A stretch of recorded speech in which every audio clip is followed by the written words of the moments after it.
اللہ تعالیٰ کی تقسیم سے اختلاف کرنا ہے، حسد کرنا اللہ کی تقسیم اللہ کی ہے، تقسیم اللہ کی ہے، تقسیم اللہ کی ہے۔ اللہ نے فرمایا ہے، قرآن میں سوال کیا لوگوں سے، کیا اللہ کی رحمت کو یہ تقسیم کریں گے؟ اللہ اپنی رحمت کو خود تقسیم کرتے ہیں۔ تو میں نے عرض کیا، یہ سب سے پہلی بات یہ ہے کہ اللہ تعالیٰ حکم لائیں گے حیثیت کے خلاف آزمانے کے لیے۔ اگلی بات یہ ہے کہ اللہ تعالیٰ امتحان لیں گے انبیاء علیہ السلام کا۔ میں نے قرآن کی آیت پڑھی تھی کہ اللہ نے ابراہیم علیہ السلام کو چند صفات میں آزمایا، ابراہیم علیہ السلام نے ان صفات کو اندر پورا کر کے دکھلا دیا، رات کا اندر پورا کر کے دکھلا فَأَتَمَّهُنَّ ابراہیم علیہ السلام نے ان صفات کو پورا کر کے دکھلایا۔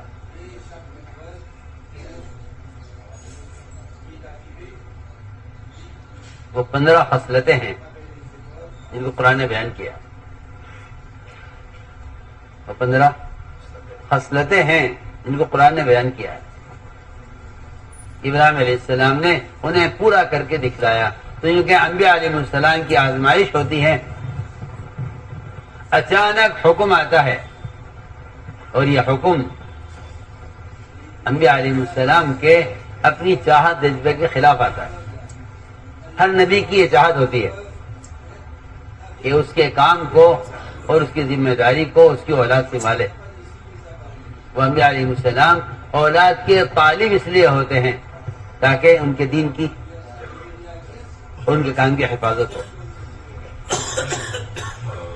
اللہ سے اولاد طلب کی، ربنا لیقیموا الصلاۃ، کہ اللہ اولاد چاہیے جو تیرے دین کو دنیا میں قائم کرے۔ اللہ نے اولاد دی۔ اسماعیل علیہ السلام جب کسی قابل ہونے لگے تو اچانک حکم آیا کہ ان کو ذبح کرو، اچانک حکم آیا ان کو ذبح کرو۔ ٹھیک ہے، حکم ہے، اچانک حکم آیا ان کو ذبح کرو۔ بیٹے سے کہا کہ اللہ کا حکم ہے میں ذبح کرنے کا، تم اپنے بارے میں خود غور کرو۔ یہ نہیں فرمایا کہ میرا حکم ہے ذبح ہو جاؤ، یعنی تم اپنے بارے میں خود غور کرو، تمہارا ذبح ہونا اللہ کے امر سے ہے، یہ تمہارا ذبح ہونا میرے حکم سے۔ انظر ماذا ترى، یہ میں کہتا ہوں کہ یہ اخلاص کی تعلیم کا جملہ ہے، یہ اخلاص کی تعلیم کا ایک جملہ ہے، اخلاص کی تعلیم کا جملہ ہے یہ۔ انظر ماذا ترى، اپنے بارے میں خود غور کرو، تمہارا ذبح ہونا کس کے لیے؟ جواب میں فرمایا افعل ما تؤمر، ابا جی آپ کو مجھ سے پوچھنے کا کوئی حق نہیں ہے، آپ کو حکم اس نے دیا ہے، آپ اس حکم کو پورا کریں اللہ کے لیے۔ افعل ما تؤمر، جس کا اللہ نے آپ کو حکم دیا آپ اس کو پورا کریں۔ بیٹا باپ سے کہہ رہا ہے کہ آپ کو وہ کام کرنا ہے جس کا اللہ نے آپ کو حکم دیا ہے۔ افعل ما تؤمر، یہاں جو حکم آیا ہے وہ حکم ایک اولاد کی محبت اور اس کے جذبے کے خلاف آیا، پورا کریں گے اس کو، ہم پورا کریں گے۔ تو میں نے عرض کیا ہے حکم آئے گا حیثیت کے خلاف، حکم آئے گا جذبے کے خلاف، کبھی حکم آئے گا معمول کے خلاف۔ یہ سب اطاعت کی مثالیں ہیں۔ حکم آئے گا معمول کے خلاف، حکم آئے گا جذبے کے خلاف۔ صحابہ کرام کا جذبہ تھا اور شوق تھا بیت اللہ کی زیارت کا اور بیت اللہ کے طواف کا، اور عمرے کی تمنا کرتے تھے صحابہ کہ کاش کبھی زندگی میں بیت اللہ دیکھ سکیں گے۔ آپ صلی اللہ علیہ وسلم صحابہ کو لے کر حدیبیہ کے موقع پر پہنچے۔ مشرکین نے آپ کو اور آپ کے صحابہ کو عمرے سے روک دیا، عمرہ نہیں کرنے دیں گے. سنیے تو صحیح، یہاں کفار نے روکا آپ کو، لیکن اللہ کا حکم یہ نہیں آیا کہ تمہیں کوشش کر کے عمرہ کرنا ہے. اللہ کا حکم یہ ہے کہ واپس جاؤ. ہم دیکھنا چاہتے ہیں کہ آپ اللہ کے حکم کی وجہ سے اس وقت باوجود کفار کی طرف سے رکاوٹ کے اللہ کا حکم پورا کرتے ہیں یا اپنا جذبہ پورا کرتے ہیں، یا اپنا جذبہ پورا کرتے ہیں. اندر جذبہ ہے عمرہ کرنے کا. عمر رضی اللہ تعالیٰ ایک ایک کے پاس جاتے، ایک ایک سے کہتے ہم کیوں دب کر صلح کریں، ہم کیوں عمرہ نہ کریں، ہم طواف کیوں نہ کریں، بیت اللہ سب کا ہے صرف ان کا نہیں ہے. ہر ایک کا ایک جواب، عمر یہ اللہ کے رسول ہیں اور جو بات ان کی ہے وہ ہمیں ماننی ہے چاہے حالات کیسے بھی ہوں. ہمارا جذبہ عمرہ کرنے کا اپنی جگہ، اگر اللہ کا امر ہی ہے کہ واپس جاؤ تو ہمیں واپس جانا ہی پڑے گا. ہماری عزت، ہماری فتح اور ہماری مدد صرف اس میں ہے کہ حال کے امر کو پورا کرتے ہوئے. حال کا امر آپ اگر غور کریں گے تو سارے دین کا، شریعت کا مدار حال کے امر کے پورا کرنے پر ہے. حال کا امر کیا ہے؟ جذبہ سب کو عمرہ کرنے کا ہے، اس لیے روک دیا کہ واپس جائے، اس لیے روک دیا کہ واپس جائے. رسول نہیں لکھنے دیں گے. آپ کا آدمی آئے گا تو ہم واپس نہیں کریں گے، ہمارا آدمی آپ کے پاس آئے گا تو آپ کو واپس کرنا پڑے گا. یہ سب باتیں لکھیے، ساری کہنا چاہیے کہ ظلمن یہ صلح نامہ لکھا گیا. فرمایا کہ ٹھیک ہے جو یہ کہہ رہے کر. حضرت نے فرمایا کہ کیوں ہم دب کر صلح کریں، ہم کیوں نہ عمرہ کریں. لیکن عمر رضی اللہ تعالیٰ فرماتے ہیں میں نے ساری زندگی اعمال اور صدقات کیے کہ اے اللہ میرا اس دن کا گناہ معاف کر دے. میں اپنی بات پر کیوں اڑا ہوا تھا، میرا گناہ معاف کر دے، اپنی بات پر کیوں اڑا ہوا تھا، میرا گناہ معاف کر دے، اپنی بات پر کیوں اڑا ہوا تھا. حالانکہ کتنا نیک عمل تھا، اور بیت اللہ کی زیارت اور بیت اللہ کا طواف کرنا تھا. اتنا اچھا جذبہ بھی حضرت عمر فرماتے ہیں کہ میں نے اس دن کے گناہ کو معاف کرانے کے لیے پوری زندگی اعمال کیے، صدقات کیے. اے اللہ میرا اس دن کا گناہ معاف کر. کہ اللہ کے نبی کا حکم یہ تھا کہ واپس چلنا ہے، ہمارے اسرار تھا کہ نہیں جی عمرہ کرنا ہے. نہیں آپ کو مثالیں عرض کر رہا ہوں. طواف ایسی عبادت ہے جو بیت اللہ کے علاوہ کہیں ہو نہیں سکتی. لیکن جذبہ کیا ہے اندر کے اندر کا جذبہ یہ ہے کہ ہمیں طواف کرنا چاہیے.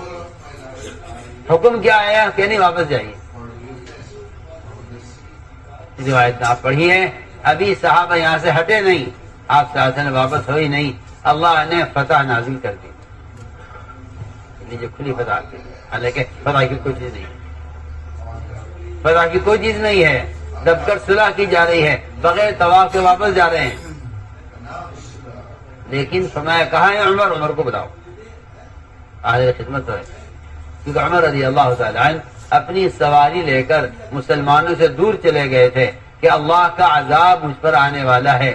میرے اپنی بات پر اصرار کرنے کی وجہ سے میرے ساتھیوں پر عذاب نہ آئے، اس لیے حضرت عمر ساتھیوں سے الگ ہو گئے. ایک اچھے جذبے میں رائے دے کر جو رائے نبی کی چاہت کے خلاف جا رہی ہے، اس اچھے جذبے کی رائے دے کر جو رائے نبی کے رائے کے خلاف جا رہی ہے، اس پر صحابہ اتنا ڈرتے تھے، اتنا ڈرتے تھے. عمر رضی اللہ عنہ فرماتے ہیں میں سواری کو لے کر وہاں سے ہٹ گیا، سواری لے کر وہاں سے ہٹ گیا کہ کہیں اللہ کا عذاب میرے ساتھیوں پر بھی نہ آوے، اس لیے میں ساتھیوں سے الگ ہو گیا. میں عمر لو اللہ کے ذریعے پتہ آ گیا. یہاں حکم آیا جذبے کے خلاف، حکم آیا ہے جذبے کے خلاف. ہمارا جذبہ یہ تھا عمرہ کریں، حکم آیا واپس جاؤ. جو حکم پورا کریں. وہ جانتے تھے کہ یہ ہماری آزمائش کے لیے ہے، یہ ہماری آزمائش کے لیے ہے. اگلی اگر فتح ہمیں چاہیے تو ہمیں ان کی اس بات کو اپنے جذبے کے خلاف ماننا پڑے گا. اگر ہم انکار کر دیں تو محروم ہو جائیں گے، اور اگر جذبے کو چھوڑ کر حکم پورا کر دیں تو آگے بڑھ جائیں گے.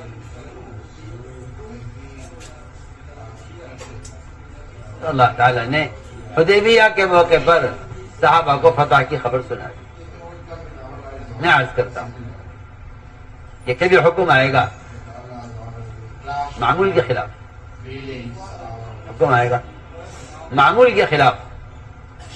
نماز ہو رہی تھی بیت المقدس کی طرف، ہجرت کے بعد بھی 17 مہینے تک نماز مدینہ منورہ میں بیت المقدس کی طرف ہوئی.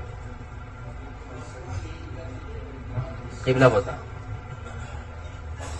ظہر کی نماز ہو رہی تھی، 2 رکعت ہو گئی تھی، 2 رکعت باقی تھی. اس درمیان میں حکم آ گیا اچانک کہ آپ رخ پھیر لیجئے بیت اللہ کی طرف، کعبے کی طرف. اچانک حکم ظہر کی نماز میں 2 رکعت باقی ہیں. ہم دیکھنا چاہتے ہیں کہ آج جو 2 رکعت باقی ہیں یہ آپ کدھر پڑھتے ہیں.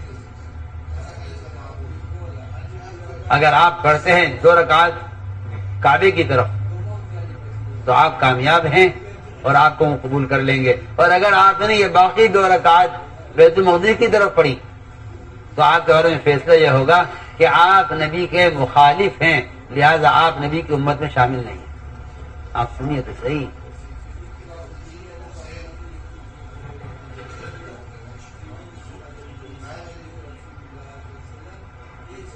اچانک 2 رکعت باقی ہیں، 2 رکعت ہو گئی. کوئی اگر سوچے اس بات کو کہ یار اثر سے ادھر پڑھ لیتے، ظہر کی نماز پوری ہو جاتی، پھر حکم آ جاتا. نہیں، ہم دیکھنا چاہتے ہیں اب تک کی نماز سے ان کے اندر اطاعت کا جذبہ کتنا پیدا ہوا ہے. تو سب نماز پڑھ رہے تھے بیت المقدس کی طرف، اچانک حکم آ گیا کہ آپ رخ پھیر لیجئے کعبے کی طرف، بیت اللہ کی طرف. صحابہ فوراً گھوم گئے، عورتیں، بچے، آپ کے پیچھے مرد نماز پڑھ رہے تھے، سب آپ کے ساتھ ساتھ نماز میں ہی گھوم گئے. کہ حال کے امر کو ٹالا نہیں جا سکتا، حال کے امر میں تاخیر نہیں ہو سکتی. اب 3 قسم کے لوگ، کفار، یہود، منافقین، ان تینوں نے اعتراض کیا. کفار نے کہا ہمارے قبلے کی طرف کیوں آیا، یہودی نے کہا ہمارا قبلہ کیوں چھوڑا آپ نے، منافقین نے کہا ان کا کوئی ایک طریقہ نہیں ہے، کبھی کچھ کرتے ہیں کبھی کچھ کرتے ہیں، یہ کسی ایک راستے پر جمتے نہیں ہیں، یہ صبح شام اپنے طریقے بدلتے رہتے ہیں. معترض، اعتراض کرنے والے محروم اس لیے ہو جاتے ہیں کہ وہ حال کے امر کو یہ کہہ کر چھوڑ دیتے ہیں کہ جو پہلے ہو رہا تھا وہی ہوتا رہتا، اس کی کیا ضرورت تھی بدلنے کی، جیسے چل رہا تھا چلتا رہتا. جی ہاں، بیت المقدس کی طرف نماز ہو رہی تھی نہ ہوتی رہتی، اس کو تبدیل کیوں کیا. اللہ اس کا جواب دے رہے ہیں کہ ہم نے قبلے کو تبدیل اس لیے کیا ہے تاکہ ہم یہ دیکھیں کون نبی کا اتباع کرتا ہے اور کون نبی کے اتباع سے رخ پھیرتا ہے. یہ نہیں کہ بھائی یہ بھی تو اللہ کا گھر ہے، یہ بھی تو قبلہ ہے، یہ بھی تو قبلہ رہا ہے، اگر یہ قبلہ رہے یہ بھی رہے، جدھر چاہے پڑھ لو نماز. کیا نہیں، یہ نہیں ہو سکتا. امت کا اجتماعی طور پر پوری دنیا میں ہر فرد کا ایک رخ ہو. ہم نے اس لیے قبلے کو تبدیل کیا ہے. ہم دیکھنا چاہتے ہیں کہ کون نبی کا اتباع کرتا ہے اور کون پہلے قبلے پر جم کر نبی کے طریقے سے انکار کرتا ہے. اچانک حکم آتا، یہ حکم آیا ہے معمول کے خلاف، چھٹائی کرنے کے لیے کون نبی کا اتباع کرتا ہے اور کون نبی کے اتباع سے انکار کرتا ہے. نماز یہ بھی پڑھیں گے، روزہ یہ بھی رکھیں گے، زکوٰۃ یہ بھی دیں گے، مگر ادھر ان کا رخ اللہ کی عبادت کرنے میں نبی کے رخ کے مطابق نہیں ہے تو یہ اپنی ایڑیوں کے بل پلٹ جانے والے ہیں، انکار کرنے والے ہیں اسلام. عرض کر رہا کہ یہاں حکم آیا معمول کے خلاف، یہاں حکم آیا معمول کے خلاف. کسی کے مجالے کوئی کہہ دے